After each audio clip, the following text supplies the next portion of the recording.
Good morning, members. I rise in support of HR18-1004 for so many reasons. One of my first jobs in Colorado, I was the director of the Holocaust Awareness Institute at the University of Denver. And during that time, we worked with a lot of high schools in the Denver metro area, including West High School. And there was a teacher at West who every year raised money to take her students, once the Holocaust Museum opened, to see the Holocaust Museum in DC.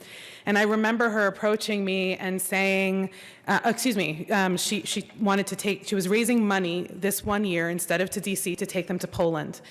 And I remember her coming to me and saying, I have students who can't get passports. Do you think there's a way you can help me get them to Poland? And I didn't understand. I was in my 20s. I had just started my career. And she began to explain to me that they were not documented. And she wanted a way for them to be able to get to Poland because they felt a connection and an affinity with the Holocaust survivors who came here and who were not documented. And those who did come through our immigration system and those who did not. And it brought me very close to the story of my own family. And my ex-husband's great-grandfather escaped mandatory conscription in the Russian military. The Russian military recruited Jewish boys when they were 13 and 14 years old. A lot of the kids, to try to get out of the mandatory conscription, maimed themselves. They would cut off a finger, cut off a hand, cut off an arm. And my children's great-great-grandfather decided instead he was going to escape Russia. And he was told that he had to go to the middle of America and hide. And he came to Colorado and he hid. We don't know his last name anymore because he changed it. We think he was related to the Fishman family with whom he moved in. And he started a chicken farm on Colfax. We believe actually it was where Mile High Stadium is today. Representative Salazar talked about the language that was used to define members of the immigrant community. The language that was used and is still used today to talk about Jewish people is as repugnant. We have to look at our history to understand what our future is. This man, we think Ambus, we'll call him Great-Grandpa Ambus, gave birth to a boy who served in our military. He was a ham radio operator, and he was put on a ship to be able to intercept communications during the war, during World War II. He served with joy. He put the first radio network into a grocery store in Cincinnati. When they left Colorado, they went to Cincinnati. And he put the first radio system so that, clean up on aisle 10. He put that first system in the grocery store in Cincinnati.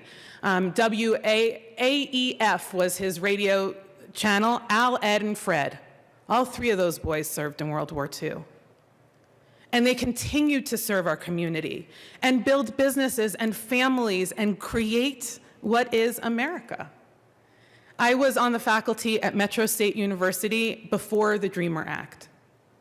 And I had students who were welcomed at Metro, and it was a conflict.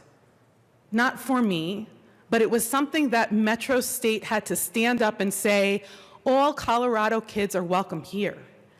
And when that Dreamer Act came around and my students could come out of hiding, that's when it became real. We're putting them back in hiding. When we say this is not an issue for Colorado, we are wrong. I am a firm and strong believer and supporter of the 10th Amendment. There are things we can do to protect our community, and it is our job to figure them out. What do they look like? What do they mean to us? Can we stand behind and say that we do support the children who are here and the families they have formed? When my family came here, 14 years old for Great-Grandpa Ambus, my grandmother came from Hungary. She was put on a train by herself at 14 years old. My great-grandfather was put on a boat and then a train.